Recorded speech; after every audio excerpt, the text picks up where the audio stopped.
All right. Well, good morning, good afternoon, good evening, everyone, and welcome to the world's most exciting classroom. My name is Joe Grabowski, and I'll be your host for today.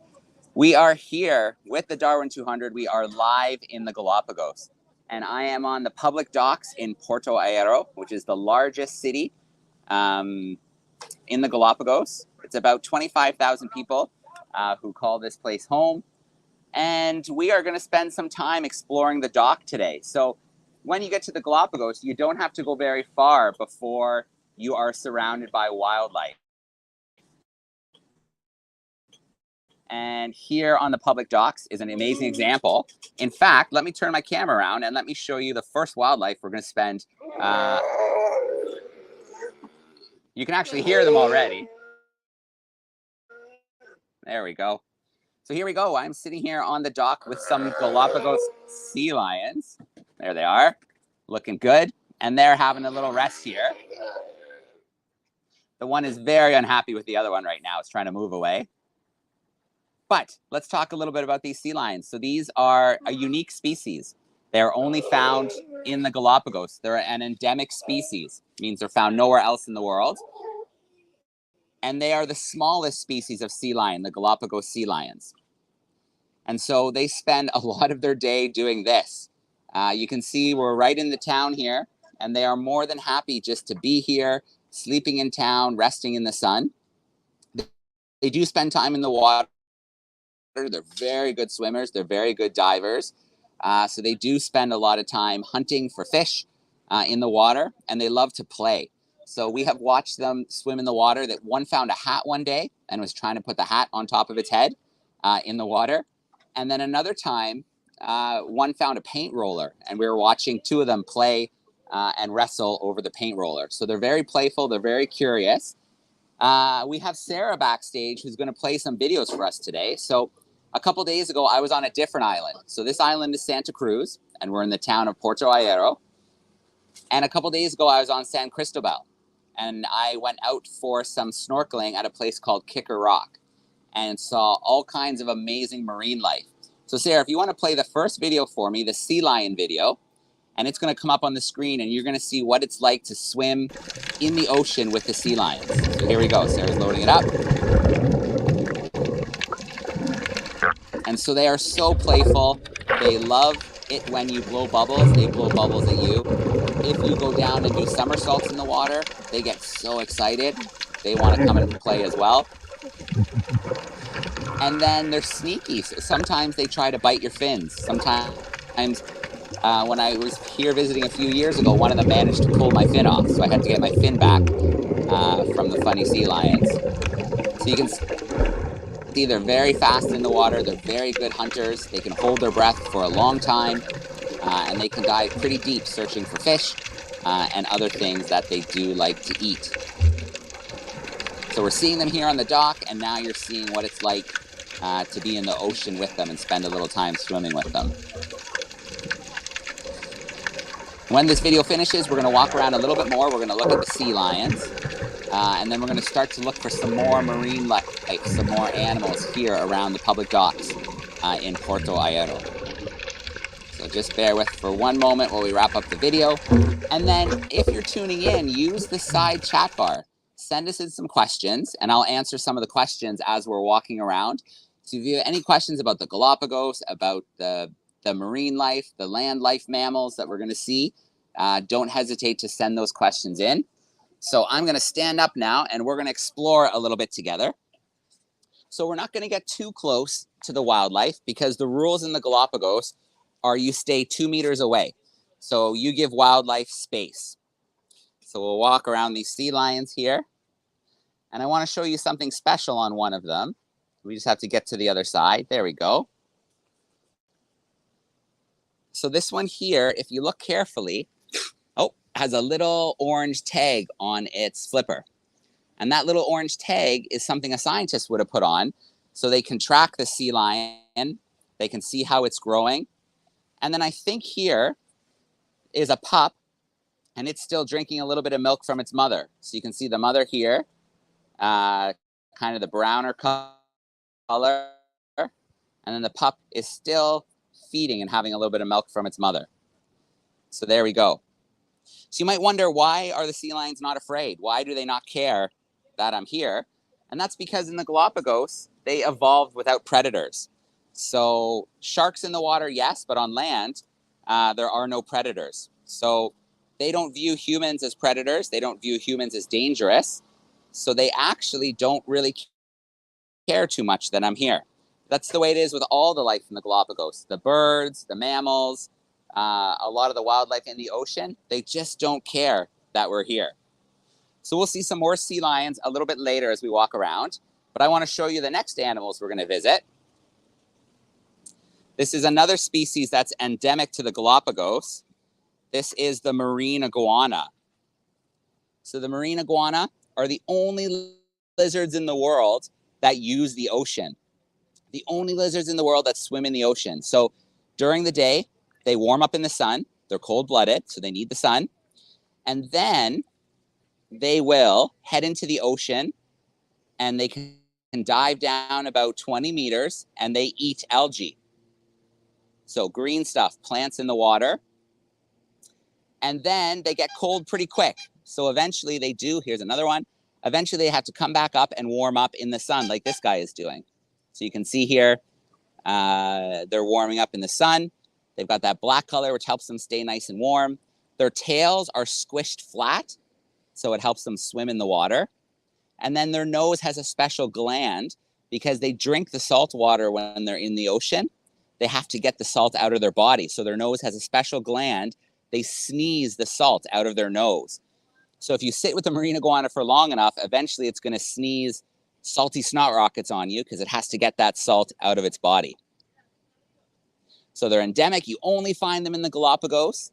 And yeah, these guys are little ones. They get much, much bigger. They can be over a meter long and much, much bigger.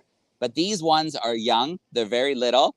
So they'd be really susceptible to things like a Galapagos hawk or other predators. Once they get bigger, they're too big to have to worry about things like that. But these are small, small ones here on the dock. Now I'm going to make my way down the dock. We're going to see what else we see. Sarah, would you like to cue up another video for me? Maybe let's play the cow nose rays now. And I'll talk a little bit about the cow nose rays.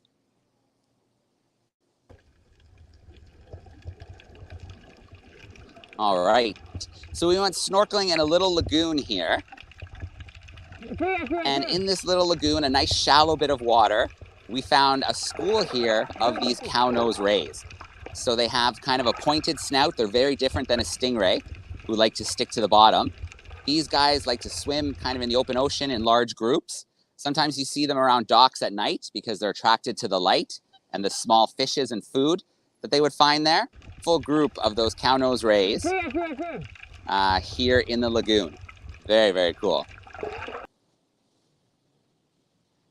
So that's the thing about the Galapagos, is we're here and we're walking on the dock and we're going to see a lot of wildlife. If you jump into the ocean, you see a lot of wildlife. In fact, as I round this corner, we're going to find a bunch more marine iguanas. And then there's a pelican waiting on the edge. So we're going to go take a look. We'll talk about the pelicans here for a moment.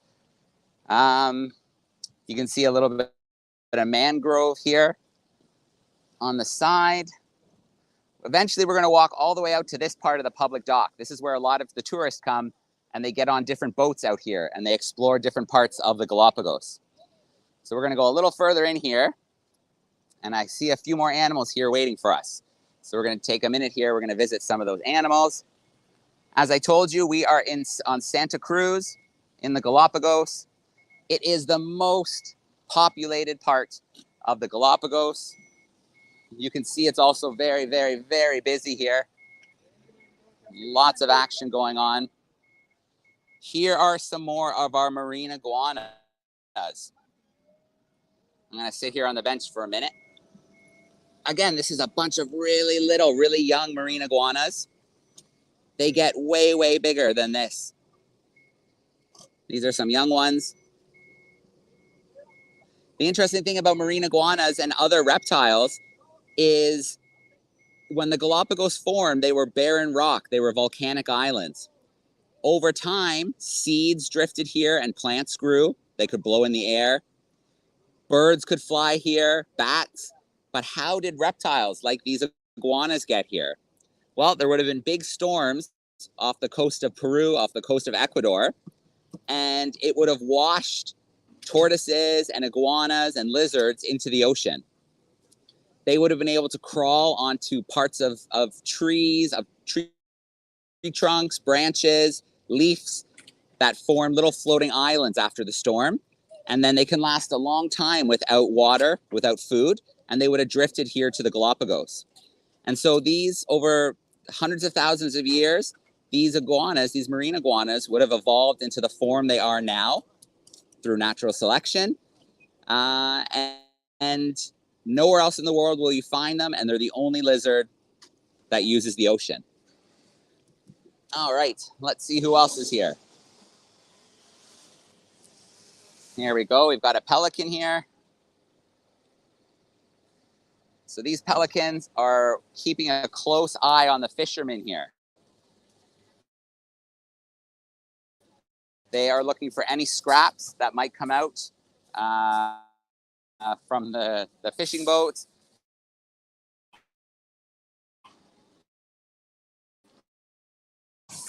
So flying,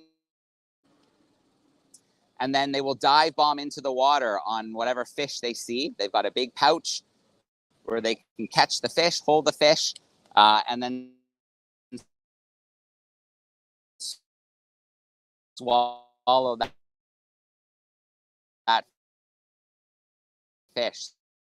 So here's a pelican. If you look, and then if I come around here, it's hoping that maybe some scraps will come from that fishing boat. So you can see it is a very, very busy place here at the public docks. We have another sea lion here, resting in the sun, relaxing. All right, let's continue moving down the dock. Sarah, if you want to queue up another video for me, let's look at the green sea turtles. Because we talked about how the marine iguanas eat algae. The green sea turtles eat algae as well. So let's talk about the green sea turtles for a minute.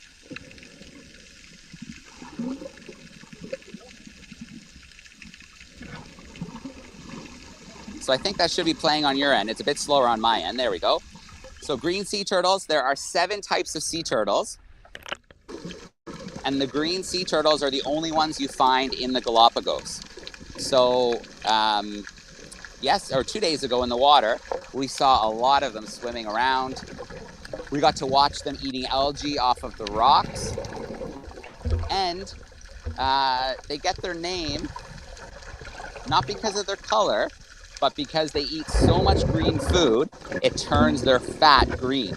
So if we could look inside this green sea turtle, you would see it has green fat. So 7 species of sea turtles. The only one in the Galapagos is the green sea turtle. All right. So while we're coming through here, I'm going to stop at these plants. Let's talk about some plants in the Galapagos. So here, this is a prickly pear cactus. And the prickly pear cactus, depending on which island you're on, is completely different. So they are an amazing example of natural selection. So evolution through natural selection.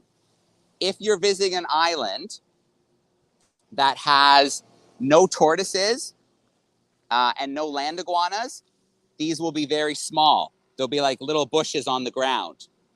Why? Because nothing's eating them. But if you visit an island with tortoises, an island with land iguanas, you can see that they grow much taller. They become more like trees. And that's because it keeps them high from the ground so that they can't eat these pads, these green kind of liquid-filled pads, which the marine iguanas, the tortoises, love to eat. And if we get in a little bit closer to this one, you can see it's covered in little fruits. And these little fruits are really, really favored by the tortoises. And they also grow yellow flowers. In fact, there's one open right here. Let's take a look. So here, these fruits eventually form these yellow flowers. And they're not pollinated by a bee. they're not pollinated by a bat. They're pollinated by a species of finch, a species of bird called the cactus finch. And they can reach their beak inside to get some nectar, and they bring the pollen from cactus to cactus. So really interesting example of natural selection. If there's an island with no predators, like tortoises or marine iguanas, the prickly pear cactus are really small shrubs. But on islands where there are tortoises and land iguanas, you get them forming more like these large trees to keep the predators from being able to reach the juicy bits. And that trunk here is covered in spikes. It's very spiky. You won't want to touch that trunk. You won't want to try and touch that. As it grows older, it'll look more like a tree trunk underneath. You'll see more of a trunk and less of the spikes on it. So really important to talk about some of the plant life in the Galapagos, because it's not all just animals. So this prickly pear cactus is such a good example of natural selection, of evolution. Okay, let's continue our trip. We've got a couple more marine iguanas hanging out here next to some of the mangroves. Here they are. Let's see if I can get a little bit close without scaring them and not getting too close. These guys are so small. They're so young. Tomorrow, if you can join us at 9 o'clock Eastern, we're going to broadcast live from Tortuga Bay. And we're going to use our Starlink unit. So it'll be a beautiful, crystal clear picture. We're going to see full-size marine iguanas. We'll see flamingos. We might see baby hammerhead sharks. So tomorrow at 9 o'clock Eastern is going to be a really fun event live from Tortuga Bay. Here's a statue of a waved albatross. So these waved albatross, they get their name because of the wavy pattern on their chest. And they only breed, they only have young on one island in the world, and that's Espanola. Espanola is the oldest island that formed in the Galapagos, and it's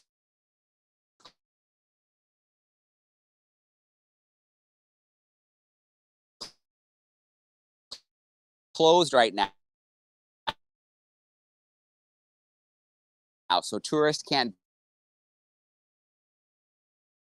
visit because there's something called bird flu that's been affecting Espanola closed. I think it grew.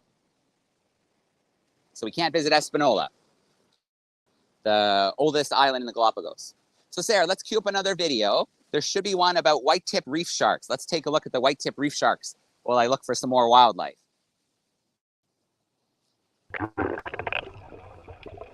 Perfect. I see it loading up. So this is in the same lagoon we saw the cow-nose rays. We saw about 15 to 20 of these white-tip reef sharks along the bottom. They are found all over the world, but you find a lot of them in the Galapagos. And they're a special species of shark. They're one of the sharks that don't need to move to breathe. A lot of sharks have to keep moving. They call it ramjet ventilation. They need the water coming across their gills. But there are some sharks, like these white-tip reef sharks, that are buccal pumpers. And that's just a fancy way of saying that they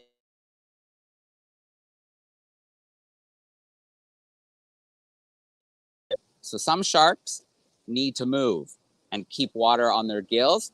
Some sharks, like these white-tip reef sharks, they don't need to move. They can pump water over their gills. And so they hunt at night mostly.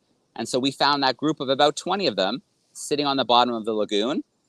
Here is a group of marine iguanas that just came out of the ocean. So they're a little darker because they're wet. So they're just starting to dry off here in the sun. And if you look, there's a couple here that are a little bit bigger. You can see some really small ones next to some bigger ones. But we're not seeing the really big adults here. Here we're seeing a lot of the young ones kicking around.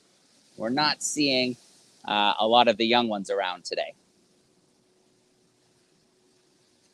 Okay, let's continue on and see what we see. Maybe we can find some more birds. If we're lucky, we'll see a blue-footed booby.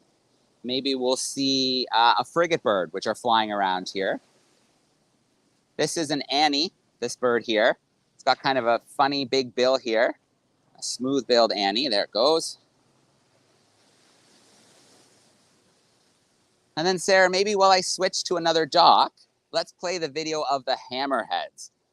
So this was my favorite video so far. This is a video of the hammerheads. Hola.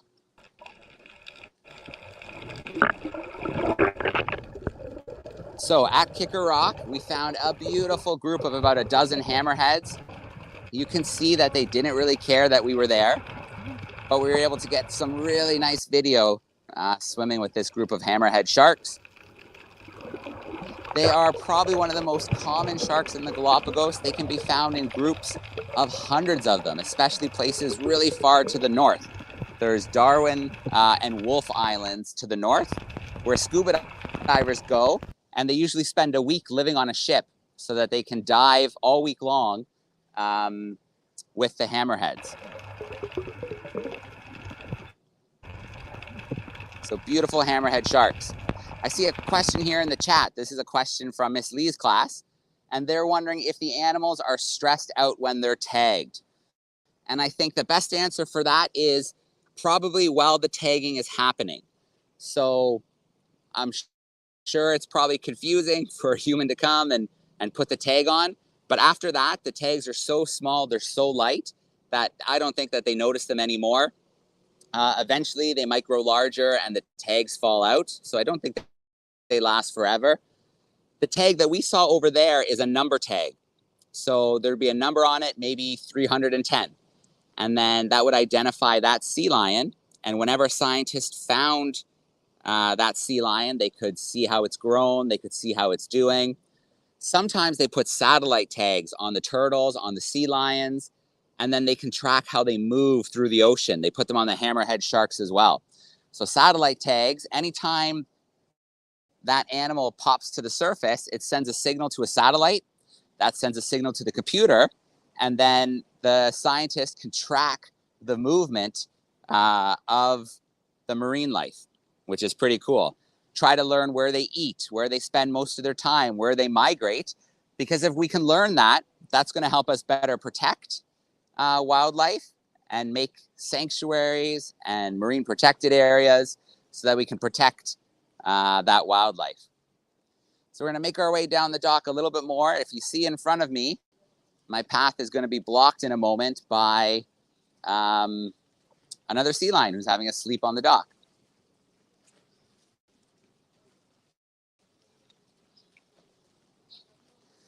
Now, I can't get too close because it's an active dock.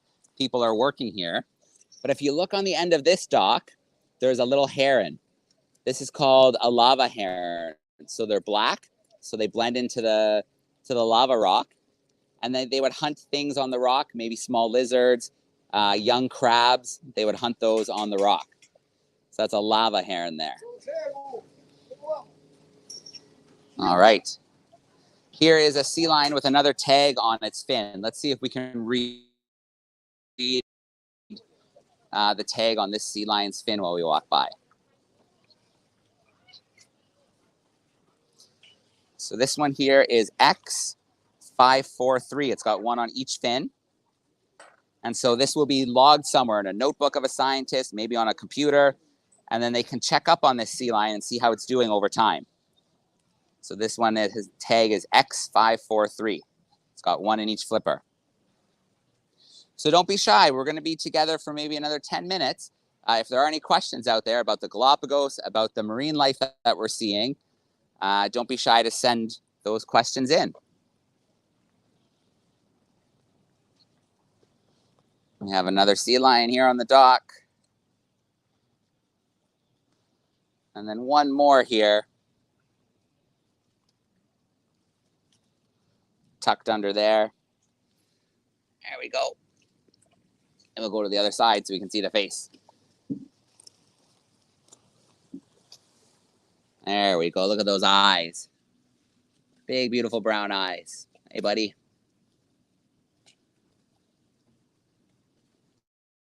All right. So yeah, smallest species of sea lion all over the Galapagos. And you can see that they live a pretty relaxed life. The reason why the Galapagos can have so much life is because the waters are cold and full of nutrients. So let's look out at these waters here. Kind of turquoise blue waters. Yeah, they, when things like plankton and zooplankton, even things like whales and sharks, when they die, they sink to the bottom of the ocean. And those nutrients are unlocked and they drift around in deep sea currents, cold, cold water. Now, the Galapagos Islands are volcanic forms, so they're almost like walls in the water. And when the nutrient-rich cold water hits the sides of the islands, it's pushed up to the surface. We call that upwelling. And that upwelling brings all those nutrients to the surface. So all kinds of plant life, phytoplankton in the water can grow, which means that all kinds of things can feed off of them, like whale sharks and manta rays. Then things can feed off of those. So all that nutrient-rich water is good for the fish. It's good for the plant life. It's good for the mammals. It's good for the birds. So the Galapagos can have a ton of life because of these beautiful nutrient-rich waters. And then seabirds and sea lions and marine iguanas, they take those nutrients from the water and transfer them to the land when they poop and things like that. So the nutrients move from the water onto the land. So Sarah sent in a question in the back. She's in Mexico right now, and there's some blue-footed boobies in Mexico as well. So she's wondering if there are different species. And as far as I know, between Galapagos and Mexico, that they are the same species. You don't find blue-footed boobies in a lot of places around the world. The Galapagos is, I think, where you find most of them. This is kind of a home for them. There's 3 species of booby in the Galapagos. There's the Nazca booby, there's the red-footed booby, and then there is the blue-footed booby that we already kind of talked about a little bit. I don't know if you can see up there that bird. It might be, the signal might not be good enough to see this bird gliding up here. It's called a frigate bird. And they're often called pirates of the air because they don't catch fish for themselves. They like to steal fish from other birds. So they might see a bird, a mother feeding its young bird, and they'll bug and harass them until they can steal the fish. They might see a blue-footed booby catch a fish in the air, and they'll dive bomb that blue-footed booby until it drops its fish. So they get that name, Pirates of the Sky, because they steal their fish from other birds that catch the food. Do the boats ever hurt the wildlife? That's a really good question. Who's saying that? Yanexi's asking that question. So not usually. When the boats are in harbor like this, they have to go pretty slow. They can't move very fast. So with any luck, they won't hit any of the marine life. So the boats go pretty slow. And then there's probably collisions once in a while, maybe a turtle getting bumped by a boat, but turtle shells are made of thick bone. So usually a bump from a boat won't hurt a turtle too badly as long as the boat's moving really slowly. The sea lions, they move so fast that I don't think a boat could catch them unless the boat was moving really, really fast. And then the dolphins. So we sailed here. Let me see if I can show you the Oosterschelde in the harbor. We sailed here from San Cristobal yesterday. And the Oosterschelde is, it's hard to see because there's a boat blocking it, but there's a tall ship just behind that white boat in the middle where there's a gap. You can see the brown masts sticking up. That's the Oosterschelde out there. And we had some bottlenose dolphins that were playing around the front of the ship. They love to race with the ship. They love to play and jump in the waves that the ship makes off the front. It's called a bow wave. And so they roll on their back. They make it look easy. They move so much faster than the ship. So they don't have to worry about getting hit by the boats either. So easy answer is I don't think it happens very often because where most of the boats are like this, they have to move very, very slowly. They can't go very fast until they get out into the open ocean. You can see this boat going slowly by in front of us. So Sarah, I think we have one more video to play, and I'm going to see if I can find one more type of animal here to show off. So I think the last video from Kicker Rock is the eagle ray, the spotted eagle ray. Let's see if we can pull that video up.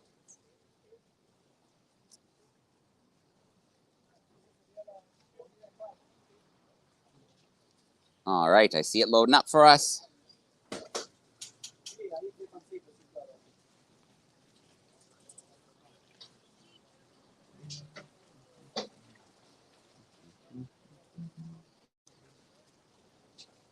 All right, I don't see it yet on my end, but that could be because my signal's a bit slower. Hopefully you see the ray. It's got a very dark top with white spots, spotted eagle ray, and the bottom is white. And that is a form of camouflage called counter shading. So if you're a predator on the top of the water and you look down, the ocean is dark. So something like a shark looking down might not see the eagle ray because it's so dark, it blends in with the bottom. Now, if a predator was down below and looking up, the white belly blends in with the sky. So, again, the predator might not see the eagle ray. So that is called counter shading. It is a type of camouflage, basically, in the water. And you'll see counter shading in things like manta rays. You'll see it in some sharks. You'll see it on penguins. So penguins usually have that white belly and they have the dark back. And again, that's an example of counter shading. If a predator is down below, the penguin blends in with the sky. If the predator is up above, the penguin blends in with the bottom, the darker part of the ocean. So there we go. We're seeing that beautiful eagle ray. And they get that name eagle ray because it almost looks like that snout almost kind of looks like a pointy, like a beak of something like an eagle. All right, back with me. So I think we've kind of walked around both parts of the docks. I might go back to the marine iguanas one more time before we sign off today. But maybe I'll show you the square here as well. So there's a square here in the middle of Puerto Ayora. This street here is called the Malecon. So it's full of souvenir shops, dive shops, restaurants for people to come and eat. It's a very busy place at night. It gets very, very busy. You can see there's a little skateboarding park here. Some kids come down here and play soccer at night. So this is a little square here in Puerto Ayora, right off the public dock. And then there is a little stage here. So they must have performances here from time to time. Okay, Freddie wants to know about a rare animal that lives in the Galapagos. All right. Freddie, will I walk to these marine iguanas? I'm going to have a think about that. I've been very lucky. I visited the Galapagos. This is my third time. I'm trying to think of something that's very rare. Well, I don't know if it's rare in all of the islands, but one example I'll give is a tiger shark. So you see lots of white-tip reef sharks. You see lots of hammerheads when you're in the right spot. But there are tiger sharks around the Galapagos, and we don't see those very often. But we might have a video that we can share from somebody who saw one the other day. And I just spotted another bit of wildlife that I can show you before we wrap up. I might have to hang over the edge here a little bit. Yeah, okay. So here, if you look against the black lava rock, you'll see some red. And that red is Sally Lightfoot crabs. Let me try and get a little bit closer. I might be able to see some if I come over here a little bit better. Maybe. I don't know if that's much better, but there's some crabs there. You can see their bright red color. So some of them are black, some of them are red.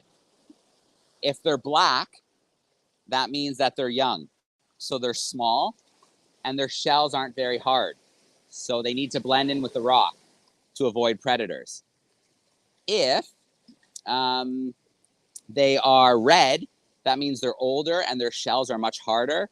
And so they don't get attacked by a lot of predators because they have their shells that really help to protect them. And Freddie, I just thought of a good example of a rare Galapagos animal for you. Now, many of you have probably heard about Darwin and his finches. So on the different islands, you can find finches with different shaped beaks. And sometimes the beaks are pointy for eating bugs. Sometimes the beaks are really thick for crunching seeds. And so by looking at things like the finches, Darwin was able to think about evolution and how species could change depending on where they are. So that's natural selection. If there's an island with really tough seeds, birds that have thicker, stronger beaks will survive. Where if there's an island with lots of insects, maybe hiding in parts of trees, then birds with thinner beaks will have a better chance of surviving and catching those insects over time. So there's a finch called the mangrove finch, and there's only about 40 pairs of them left. So there's an invasive species called a species of fly.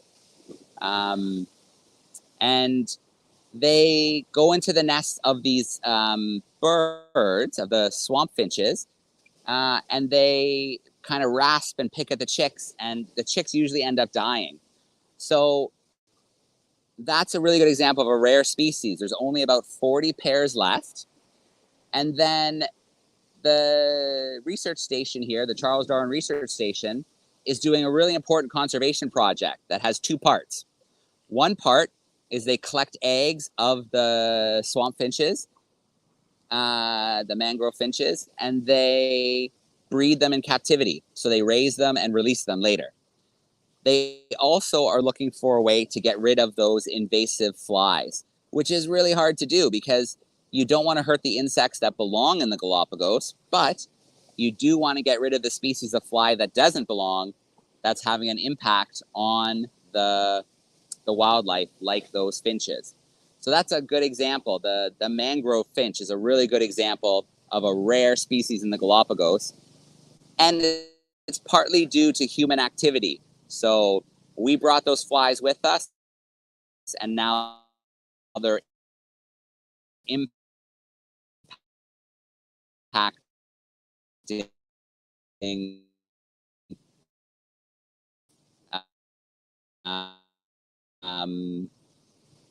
the.